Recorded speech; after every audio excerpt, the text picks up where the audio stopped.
নমস্কার, কলকাতা টিভিতে আপনাদের স্বাগত। সঙ্গে রয়েছে আমি ঈশিতা। নিট কেলেঙ্কারিতে প্রতিবাদী পড়ুয়াদের নর্দমা প্রজন্ম বলে কটাক্ষ করার পর থেকেই বিতর্কের কেন্দ্রে মন্ডির বিজেপি সাংসদ তথা অভিনেত্রী কঙ্গনা রানাওয়াত।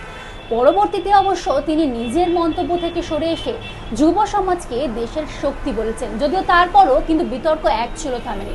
উল্টে যোগগুরু রামদেব বাবার মন্তব্যে কিন্তু এই যে আগুন, তাতে নতুন করে ঘি পড়ে। এক সাক্ষাৎকারে কঙ্গনার বিকৃত মানসিকতা ও তার শৈশব ও যৌবনের নানা কর্মকাণ্ড নিয়ে প্রশ্ন তুলে বিজেপির কেন্দ্রীয় নেতৃত্বকে পদক্ষেপ নেওয়ার পরামর্শ দিয়েছেন রামদেব বাবা।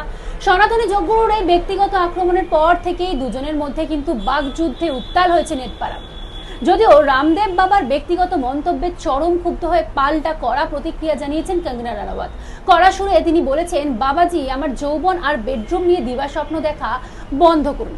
শুধু তাই নয়, সাম্প্রতিক এক সাক্ষাৎকারে চরম ক্ষোভ উগরে দিয়ে যোগগুরুর উদ্দেশ্যে প্রশ্নও ছুড়ে দেন তিনি।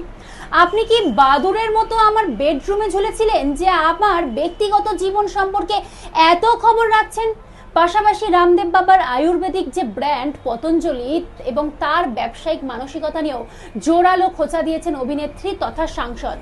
এবং উভয় সনাতনী মতাদর্শের হওয়া সত্ত্বেও কেন এই দ্বন্দ্ব, এই প্রশ্নের জবাবে কঙ্গনা রানাওয়াত তিনি স্পষ্ট জানিয়েছেন যে রামদেব বাবা আজ ব্যবসার স্বার্থে সনাতন ধর্মের মূলনীতি থেকে সরে গিয়েছেন। স্বদেশী আন্দোলনের সময় সরকার তাকে পূর্ণ উৎসাহ দিলেও তিনি এখন পুরোপুরি পুঁজিবাদের পথে হাঁটছেন।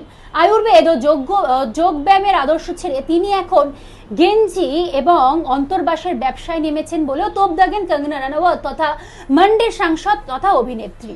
তাকে পাক্কা ব্যবসায়ী আখ্যা দিয়ে কঙ্গনার বার্তা যে ব্যবসায়ী হওয়া অপরাধের নয়, তবে তার জন্য সাধুর ভেগ ধরা কিন্তু অবিলম্বে বন্ধ করা উচিত বলেও তোপ দেখেছেন কঙ্গনা রানাওয়াত। অন্যদিকে কঙ্গনার লাগাতার আক্রমণের মুখে পড়ে বিতর্কিত যে অধ্যায়টি, সেটি কিন্তু এখানেই শেষ করতে চান যোগগুরু।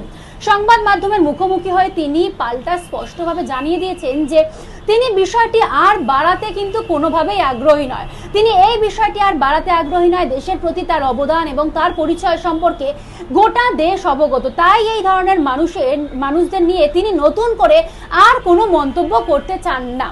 অর্থাৎ কঙ্গনা এবং রামদেব বাবার যে চলছিল নেটপাড়ায়, যে একটা বাকযুদ্ধ, যে একটা স্পষ্ট বাকযুদ্ধ চলছিল, সেই বাকযুদ্ধ কিন্তু আর বাড়াতে আগ্রহী নন রামদেব বাবা। তিনি নিজেই তা স্পষ্ট করে দিয়েছেন। এখন এ পর্যন্তই। দেখতে থাকুন কলকাতা টিভি রাত দিন 7 দিন।